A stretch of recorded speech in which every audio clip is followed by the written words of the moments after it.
Iwas offload sa Pinas. Alamin ang bagong departure rules. Ating pag-usapan ang bagong travel advisory na inalabas ng Interagency Council Against Trafficking.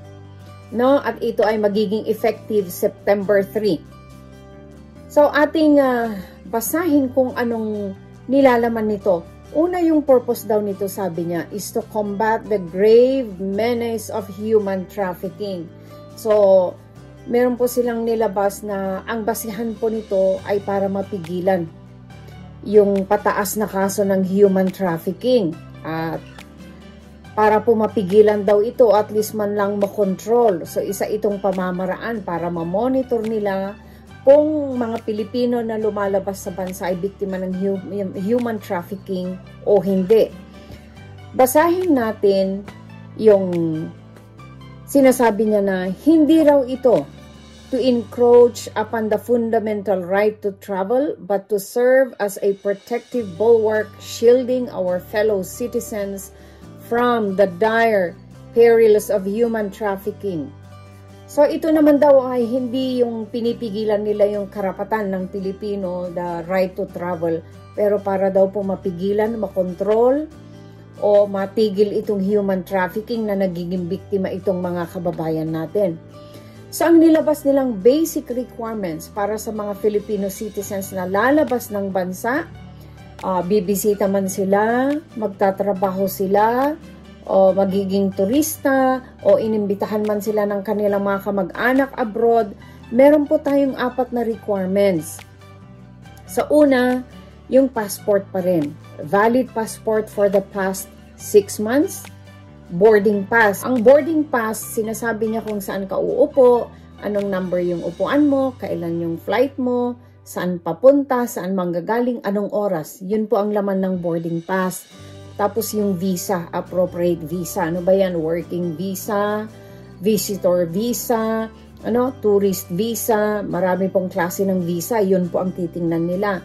At saka pang-4, confirm return around trip ticket when necessary. Kung babalik po kayo, kailangang may confirmation, may itinerary kayo, may ticket kayo na pabalik sa bansa. Kung kailan kayo babalik, so makikita po nila lahat yan. Sabi niya. So yun ang pinaka-4 na basic requirements. So una, passport, boarding pass, visa, at saka round trip when necessary. Ngayon naman, meron kasi yung dinefine nila na self-funded travelers. Ang ibig sabihin po nito, kung ikaw mismo ang gagastos ng biyahe mo, meron silang requirements para sa'yo. Kung ginastusan mo, gusto mo mag-tour sa Thailand, mag-tour sa Singapore, mag-tour sa kung saan-saan sa Europe, meron silang bagay na hahanapin sa'yo. Tingnan natin, sabi niya, proof of accommodation, saan ka titira? Mag-hotel ka ba? So kung nag-book ka ng hotel, dapat may resibo ka kung saan ka mag-i-stay, hanggang kailan. Pero kung titira ka sa kaibigan mo, kailangan sigurong gumawa sila ng sulat kasi kailangan ng proof of accommodation kung saan ka titira. Pangalawa, financial capacity or source of income. Medyo mas mahigpit nga sila. Titingnan nila kung kaya ba ng sahod mo, proof na ikaw talaga ang nagbayad, kaya ba ng income mo na magtutour ka. Dahil kung self-funded traveler ka at wala kang maipakita nito, magdududa sila, baka ma-offload ka. Baka ma-offload ka. So kailangang ipakita mo na may income ka, may pera ka sa bangko na kaya niya talagang i-prove na ikaw mismo ang gumastos sa biyahe mo at hindi kung sino-sino ang gumagastos sa'yo na tatawagin ka doon, na kung anong gagawin nila sa'yo. Doon po, magko-question sila sa inyo dito. Pang-4, proof of employment. Kung may pera ka, kung sakaling million o thousand sa bangko, saan mo kinuha yan? Titingnan nila proof of employment. Siguro matas ang sahod mo. Isang rason dito ay siya ang magja-justify kung saan mo kinuha yung pera mo, bakit nakayanan mo na gastusan ang sarili mo. Kasi magdududa sila kung wala kang pera, wala kang trabaho, tapos magbibiyahe ka sa Europe, mag-aalangan sila, baka may nag-sponsor nito, baka may kukuha nito na hindi natin alam, baka biktima ito ng human trafficking. Yun po yung rason nila. So ito po ay para sa self-funded travelers, para sa mga travelers o mga Filipino citizen na magbibiyahe palabas ng Pilipinas na ginastusan niya ang sarili niya. Ituloy natin. Ito naman, susunod ay para sa inisponsoran, kunwari sa US or sa Canada, inimbitahan ka na bumisita ng ate mo, relative mo sa abroad, ito ang kailangan mo. So, para sa atin, na mag-i-sponsor ng ating kababayan, manggagaling sa Pilipinas, lalabas ng Pilipinas, mga pamangkin, or sabi niya dito na 4th civil degree of consanguinity or affinity, yung mga relatives natin. Sabi niya, kailangan daw po notarized original affidavit of support and guarantee. Panotarize dito kung saan manggagaling, kung sinong sponsor, tapos i-send ng copy sa Pilipinas, pero sabi niya dito, unauthorized original affidavit of support and guarantee. So, kailangang notarize. Ito ang alam ko kasi, itong past na nag-invite kami, ang ginawa lang namin is letter of invitation, hindi na nakailangan ng notarized. Ngayon, panonotarize pa natin. So, yun po ang kailangan, at saka original, sabi niya na notarized. So, pag notary kasi, sinasabi dito, pupuntahan tayo sa lawyer's office para panotarya natin.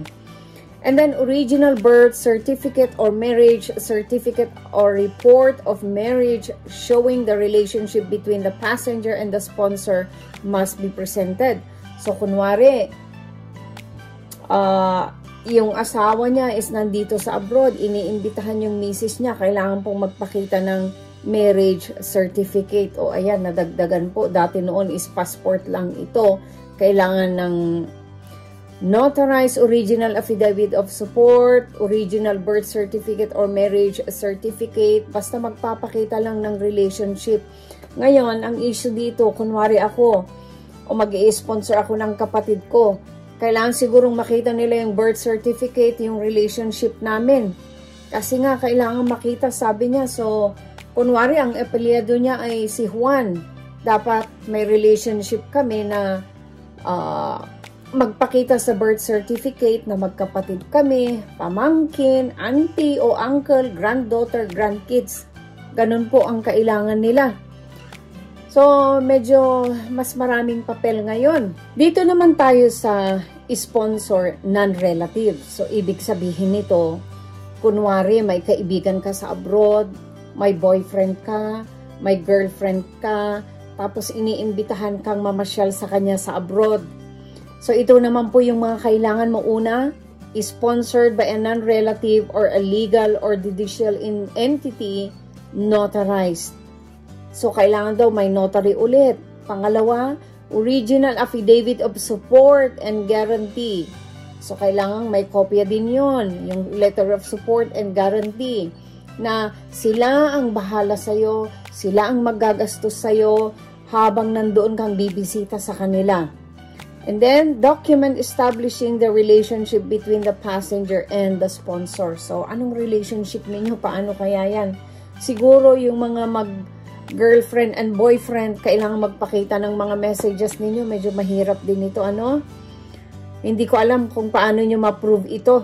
Is the relationship pag non-sponsor, pag long-time friend, pag boyfriend, ipakita nyo siguro yung mga chat messages ninyo na talagang magkakilala kayo 2 years ago, 1 year ago, yun siguro pwede yun. Pwede nyong ipakita yun. Medyo mahirap ito ah.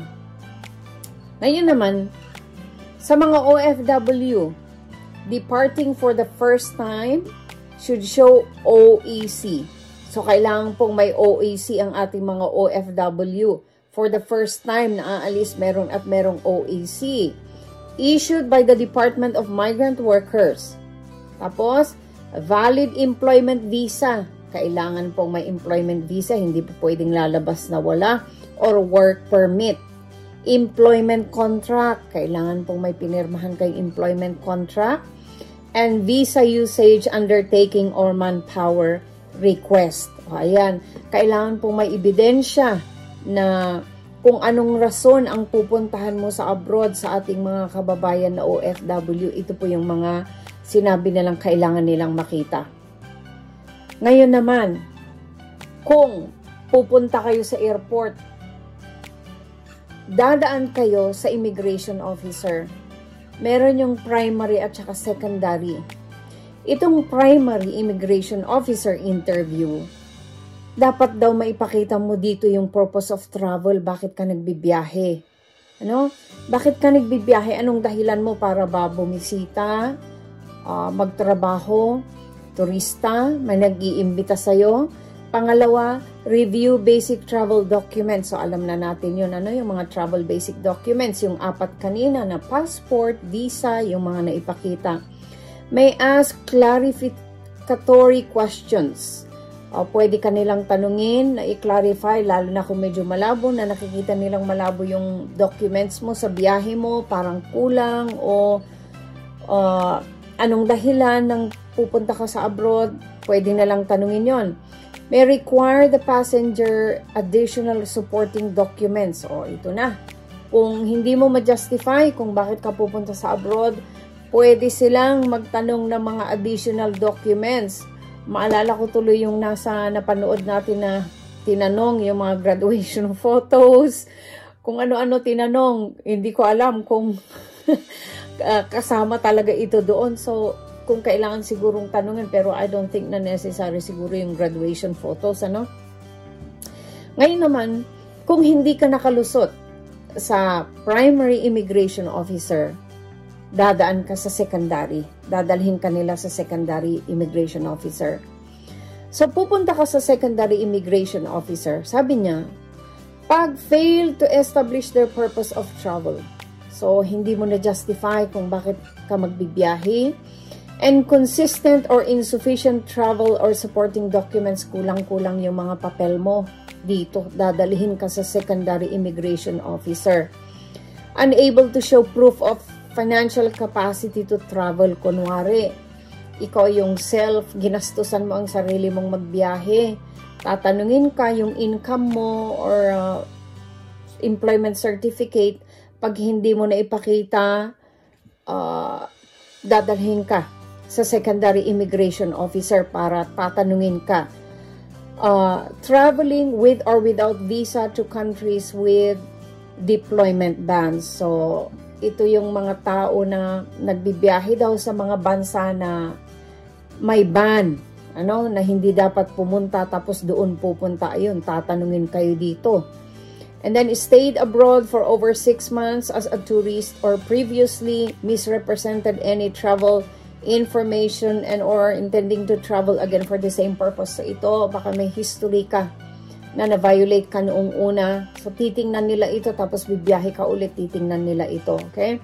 So, nabasa ko sa report, sabi nila, kasi maraming nag-complain, paano yan?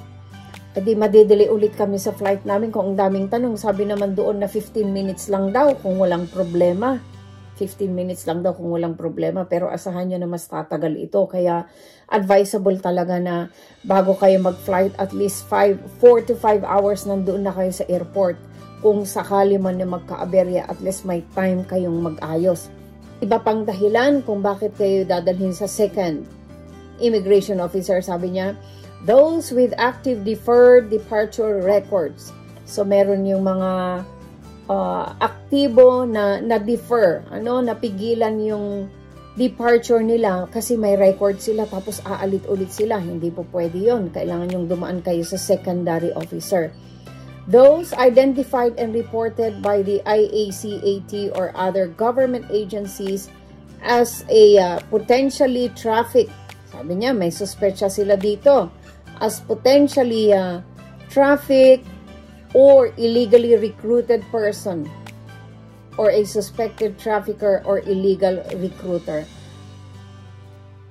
Ngayon naman, dumaan ka na sa primary immigration officer, dumaan ka pa sa secondary immigration officer, hindi ka pa nakalusot. Anong susunod doon? Dahil kinulang ka, medyo questionable, nagsususpecha na sila na baka biktima ka ng human trafficking, pwede pong i-defer nila yung departure mo.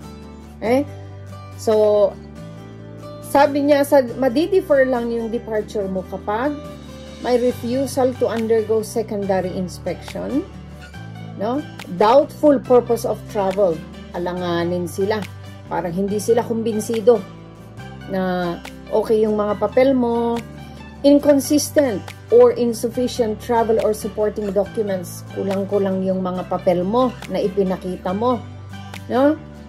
Misrepresentation or withholding, sabi niya, of material information about the travel. So, nagsinungaling ka siguro. And then, presentation of fraudulent, falsified, or tampered travel or supporting documents. Baka may peke kang papel na idinagdag dyan. Gawa-gawa lang para makapag-abroad. Pwede pong maaberya yung departure mo. Now, isa pa, non-compliance with previous deferred departure requirements. So, na-defer na nga, may history ka nang na-defer noon ang flight mo, ganun pa rin ngayon. So, hindi ka pa rin nagko-comply, pwede pong ma-defer ang departure mo. Passenger is a potentially traffic or illegally recruited person or a suspected trafficker or illegal recruiter. So, yun po, yung pagbabago, medyo humigpit sila dahil nga sa rason nila na marami ang nabibiktima ng human trafficking. So, ito po yung rason nila. Okay lang kung kumpleto at may panggastos tayo. Okay lang. So, pero kung yung mga kulang-kulang ang pera, medyo talagang hassle po ito sa kanila. So, ang advice lang siguro natin, kung may plano kayo na magbiyahe, dapat paghandaan nyo talaga. Kumpletuhin nyo yung papel para wala po kayong rason na mapigilan yung departure ninyo, para ma-enjoy nyo naman yung tour ninyo o bakasyon ninyo, o ma-enjoy nyo yung kung may nag-imbita sa'yo. Maganda rin po para makapasyal naman tayo sa ibang lugar, pero paghandaan natin para imbes na mag-enjoy tayo, stress na ang mangyayari. So, mas maganda yung kompleto. Kung ano yung sinabi nila nito at kaya nating i-comply, why not? Para ma-enjoy natin. Maraming salamat. I hope na nakapagbigay ito ng informasyon sa atin. Paki-share and subscribe po.